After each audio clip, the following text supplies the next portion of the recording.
Hello, Sagittarius, Sun, Moon, Rising, and Venus signs. Kamusta kayo? Sana po'y nasa mabuti kayong kalagayan. Welcome back po sa Star Tarot.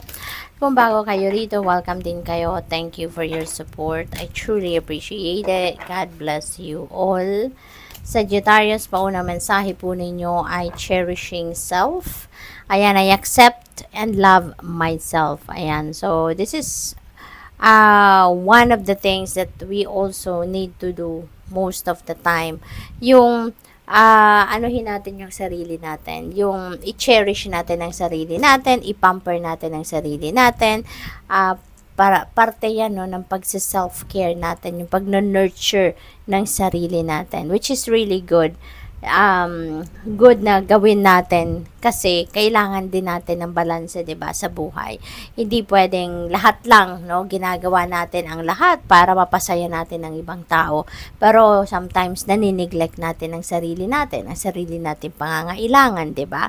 Kaya ayan, no, cherish yourself, no, pamper yourself, alagaan ninyo ang inyong sarili. Natanggapin ninyo ang inyong sarili. Kung siguro may mga self-acceptance din sa ngayon, ano, na magaganap for some of you. Maybe finally siguro matatanggap mo na yung entire self mo. Kasi siguro ang iba sa inyo, Sag, may parte ng sarili mo na hindi ninyo matanggap-tanggap, hindi ninyo parang dinideny ninyo, no, na parte yan ng buhay ninyo, na parte yan ng sarili ninyo.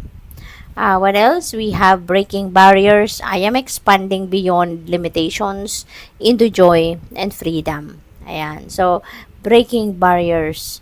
Mawawala na dito kung ano man yung mga doubts ninyo, yung mga yung parang whatever it is that is standing between you and your success, between you and your happiness, yung mga ganon, you are really going to break that na sa ngayon.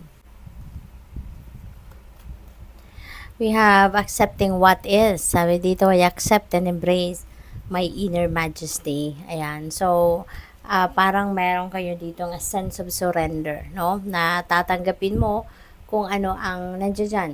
Whatever that is, no? Na binigay ng divine universe, whatever that is unfolding right before your eyes.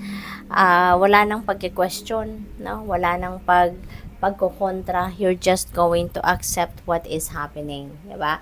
So, in that sense, parang meron kayong surrender energy dito. Parang kayo ay maluwag, no, na tinatanggap kung ano yung mga pangyayari sa buhay rather than kontrahin or rather than ay pagpilitan, no, kung ano yung mga gusto ninyo or kung ano yung mga gusto ninyong makita or ma-experience, 'di ba?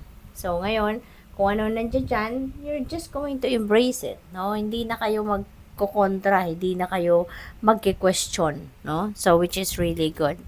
What else? We have exceeding expectations. Ayan. So, maganda, no? Parang may tagumpay kayo na makakamit sa ngayon. You are going to experience some kind of you're going to experience some kind of tagumpay, no? Sa ngayon, Sagittarius, you're going to exceed the expectations of you're going to exceed the expectations of the other people towards you as well, at pati na ang mga sarili ninyong expectations. Talagang malalagpasan ninyo to. So, this is parang malaking tagumpay ito para sa'yo, di ba? Kasi hindi ninyo siguro sukat akalain, di ba? Na talagang, wow, you have what it takes to be successful, at ang maganda dyan, malalagpasan nyo pa or nalagpasan nyo pa, 'di ba? Yung sinet ninyong bar para sa sarili ninyo rito. What else? We have prosperity lies ahead. So, napakaganda. Merong mga prosperity, opportunity for abundance and prosperity coming your way. So, good luck sa you dyan, Sagittarius, no? Kasi, ito na, pagkakataon para kayo maging yayamanin na, pera. Probably, yung prosperity na to will be coming from that, from this success, 'di ba? Kasi baka meron na ditong financial reward na makakamit kayo. Baka mabibigyan kayo ng bonus diyan, 'di ba? Or pay raise or promotion, 'di ba? Dahil doon sa job well done, no, na ginawa ninyo. So, good luck sa iyo diyan. We have step out of your comfort zone. Ayan, panawagan ito sa inyo sa ngayon. It's about time na for you to step out of your comfort zone kasi panahon na to para mag-evolve kayo, panahon na para mag-grow kayo, no? At hindi kayo basta-bastang kukumbinsihin, no, or sasabihan ng ganitong mensahe if walang pinadala sa inyo mga opportunities, no, na pwedeng makatulong sa iyo para mapagtagumpayan din ninyo ang once na mag-take action kayo rito. Once na mag-ano kayo, mag-take risk, no, sa kung ano man ang bagay na to, nandiyan dyan, no, yung support sa inyo ng universe. Pinadalhan na kayo dito ng mga oportunidad or kung anong kakailanganin ninyo para kahit papaano maging komportable pa rin ang transition ninyo by taking advantage of whatever opportunity there is, no, na that requires you to get out of your comfort zone. Your hard work is paying off. Ayan. So, lahat ng sipag na gagawin ninyo rito or gagawin pa lang, 'di ba? It's going to pay off, no? 'Yan ang promise sa inyo rito ng universe. Kaya continue with that, no? Kasi pwedeng related ito dito, no? Sa mensaheng ito.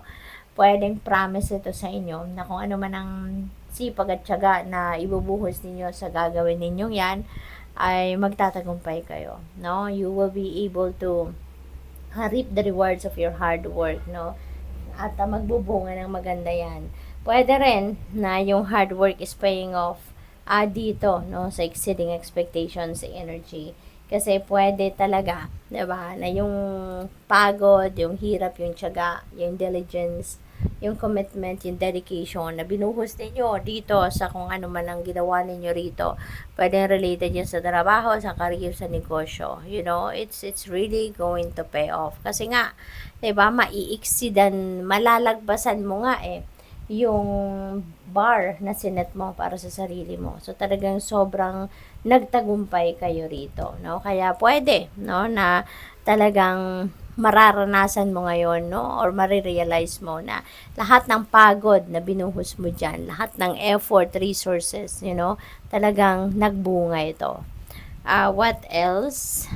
We have, you're very close to achieving your goal. Wow, para sa iba sa inyo, meron pa parating pa lang, no, na achievement. So, continue on kung ano man ito, no. If this message resonates with you, Sagittarius, kung ano man ito na malapit nyo nang makamit, malapit nyo nang matapos, malapit nyo nang ma-achieve, wag ninyong sukuan, siguro din, kung merong mga obstacles pa rin or challenging situations pa rin na maaring ma-encounter ninyo along that journey,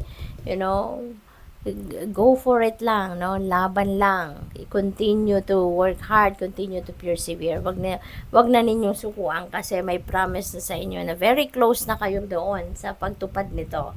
No, kung ano man yung goal ninyo dyan, malapit nyo na yung matapos. Kaya, wag kayong susuko, wag kayong mapagod, no?